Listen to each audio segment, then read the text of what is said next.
Bet aš baravyką labiau norėčiau rasti. Sportinis kol kas tik tais grybavimams buvo, vasarinis toks greitas baravykai.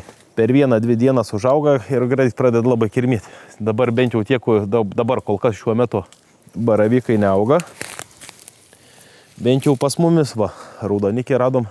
Reiktų peiliuką turėti šiaip su savim įsidėjus. Nu, bet pasimsim, gal į kitą mišką kaisim. Baravykai dabar, kad ir užaugė, bet iš karto kirmė. Tai bent jau pas mumis regione, tai reikia laukti rudeninio augimo. O vasarais visą laiką yra greitas.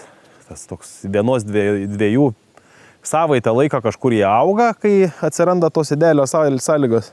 2-3 dienas turi laiko juos prisirinkti. Bet jau čia tikrai tose vietose, kur jau žmonės žino, kad auga, o ne šiaip pasinešti po mišką ir eiti. Aišku, vis tiek atrasi tą vietą, kur jeigu vaikščiusi, neieškosi, nerasi.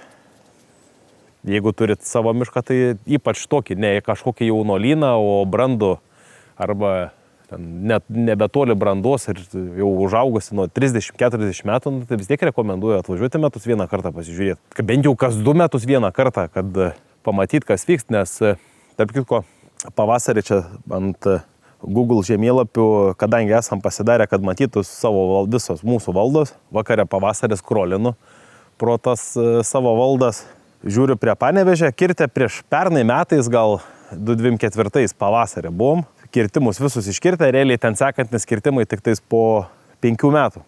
Skrolinu, taip žiūriu, taip vietrą išvertus. Matau, kad mūsų kirtimai jau padaryti, ką tik šviežia nuotrauka padaryta, iš orto foto Google Maps'e. Mūsų kirtimai padaryti, žiūriu ir medžiai tiesiog išvirtė, vėjas išvirtęs. Paėmiau, nuvažiavau, akurat. Pernai metais iškirtom, pavasarį, rudenį buvo vietra ir juos išvertė. Kai kuriuose regionuose kiekvienais metais šiutne, o kituose regionuose senas, labai senas nuotraukas, net ten ir kokių 5-8 net metų yra.